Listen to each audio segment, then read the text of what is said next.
Haryana ground report से बड़ी खबर। यमुनानगर जिला के जेल में बंद 26 वर्षीय युवक राहुल सैनी के इलाज के दौरान मौत के बाद मामला गर्मा गया है। परिजनों ने पुलिस को जेल प्रशासन पर गंभीर आरोप लगाते हुए कहा है कि उन्होंने राहुल की गिरफ्तारी और जेल भेजे जाने के लिए कोई जानकारी नहीं दी गई।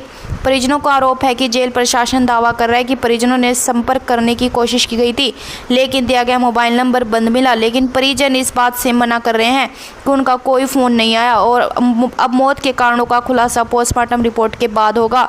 यमुनानगर के गांव ईश्वरपुर निवासी 26 वर्षीय राहुल सैनी, जो कि एक कबाड़ी के पास ड्राइवर का काम करता था, 7 जुलाई से लापता था। परिजनों के अनुसार वे लगातार उसकी तलाश कर रहे थे, लेकिन आज सुबह पुलिस ने उसकी मौत की सूचना मिली। राहुल के पेट में दर्द की शिकायत के बाद जिला जेल ने सिविल अस्पताल लाया गया, जहां उपचार के दौरान उसकी मौत हो गई। सूचना मिलते ही परिजन अस्पताल पहुंचे और मोर्चरी के बाहर हंगामा करते हुए आरोप लगाया कि राहुल की मौत जेल में हुई है और पूरे मामले को छिपाने की कोशिश की जा रही है। परिजनों का कहना है कि 3 दिन तक चल रहे इस होने की जानकारी उन्हें नहीं दी गई। पुलिस ने अनुसार उन्हें 19 जून को जिला जेल के पास एक ढाबे पर हुई मारपीट के मामले में गिरफ्तार कर न्यायिक हिरासत में भेजा गया था। प्राथमिक जांच के में उसके पीलिया से पीड़ित होने की बात सामने आई है। हालांकि मौत की वास्तविक कारण पोस्टमार्टम रिपोर्ट के बाद ही स्पष्ट हो पाएगा। मेरे पास मेरे भाई का फोन आया कि राहुल की डेथ हो चुकी है और कहाँ हो। मैंने कहा कि मैं यमुनानगर ही हूँ, तो कह रहे सिविल हॉस्पिटल आ जाओ। मैं सिविल हॉस्पिटल आया, मैंने देखा यहाँ के 8:30 बजे की बात है। उसकी बॉडी जो है ना बहुत अकड़ी हुई थी। 7:24 पे डॉक्टर साहब ने उसका डेथ सर्टिफिकेट बनाया, ईसीजी वगैरह करी, जो भी करी। 7:20 पे उनकी एंट्री है रिकॉर्ड में और 7:24 पे उनका क्या कहते हैं, उनका डेथ सर्टिफिकेट बना दिया डॉक्टर साहब ने। उसके बाद हम वहाँ गए सिटी थाने में, तो उन्होंने कहा कि वहाँ पूरे मामले के भी क्या हुआ था, हमारे को कुछ तो बताओ। तो वो कह रहे कि 19 तारीख को इनका झगड़ा हुआ था। जो जेल है ना, जेल के पास एक प्रवीण नाम का कोई ढाबा है, उनके साथ उनका झगड़ा हुआ। तो झगड़े के बाद प्रवीण ने उनकी दरखास्त दी सिटी थाने में। तो सिटी थाने वाले ने उनकी एफआईआर करके राहुल और उसके जो 2-4 अन्य दोस्त थे, उनकी एफआईआर करके उनको 7 तारीख को अरेस्ट कर लिया। जब अरेस्ट करा तब भी किसी को, कोई घर वालों को कोई इन्फॉर्मेशन नहीं दी, पता ही नहीं लगा। तो मैंने पूछा भी क्यों नहीं, आपने घर वालों को क्यों नहीं दी?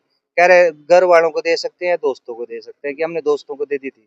मैंने कहा कि मैं अपने दोस्तों को भी दी, घर वालों को क्यों नहीं दी? तो कहते हैं कि वो ये कह रहा था कि मेरा कोई नहीं है। थोड़ा जो आईओ है ना, उसने बताया कि उसने, राहुल ने कहा कि मेरा कोई नहीं है। तो हमने जो है ना इसको दोस्तों को वो इन्फॉर्मेशन दे दी है।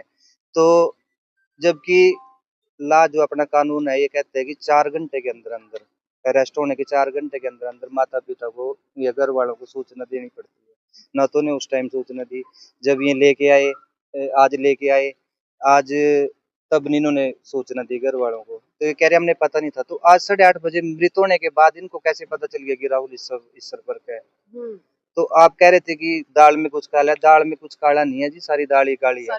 ये तो आपको आपके सामने है जी। एक 26 साल का नौजवान लड़का, 2 दिन के अंदर अंदर उसकी डेथ कैसे हो सकती है? एक तो फोन नंबर बंद आ रहा था जी, एक वो 5, 7, 10 दिन के बाद घर आता था। मतलब काम क्या करता था राहुल? वो कोई काला कबाड़ी है, उसके पास ड्राइवरी करता था। वो 5, 7, 10 दिन के बाद, 15 दिन बाद ऐसे घर आता था। तो बात भी नहीं हुई इससे 2-3 दिन। उसके पास फोन किया, उसका फोन भी बंद आ रहा था। तो जब उसका मेडिकल, जब 7 तारीख को अरेस्ट किया ना वो, तो उसका जो मेडिकल है, मेडिकल में कोई बीमार नहीं था, कोई कुछ नहीं था। अगर बीमार होता, अगर मेडिकल में बीमारी आती, तो अरेस्ट वो जेल में करने की बजाय इन्होंने हॉस्पिटल में एडमिट करते। या वो कोई नशा कर रहा था, नशे का डॉक्टर था वो, तो अगर उसमें मेडिकल में नशा रहा था तो उन्होंने नशा मुक्ति केंद्र में डालना चाहिए था। ठीक है जी। तो इन्होंने ऐसा ना करके ना उसको जेल में, हमारे को तो ये है जी कि निष्पक्ष जांच होनी चाहिए। और ये सरासर मर्डर है और ये जड़ोदा जेल का तीसरा केस है ऐसा। 2 बार पहले भी ऐसा हो चुका है और तीसरा बार ये है। हमारे पास तो सुबह ही 8 साढ़े 8 बजे करीब फोन आया पुलिस चौकी कलानौर से, भी ऐसे कर राहुल की डेथ होगी। तो हम यहाँ पे आए, उन्होंने कहा भी आप सिविल में जाओ। तो यहाँ पे आए का पता लगा भी ये 7 तारीख को, मतलब इन्होंने 19 तारीख को कोई लड़ाई झगड़ा हुआ होगा, तो 7 तारीख को इन्होंने अरेस्ट किया उसको। तो जब इन्होंने अरेस्ट किया तब भी हमारे को कोई पता नहीं, या वो बीमार था, क्या था, कुछ नहीं पता मैडम हमें। बस सीधा ये फोन गया भी अपना उसकी डेथ होगी। मेरे को ना 7/24 पे इन्होंने डेथ सर्टिफिकेट मेरे हाथ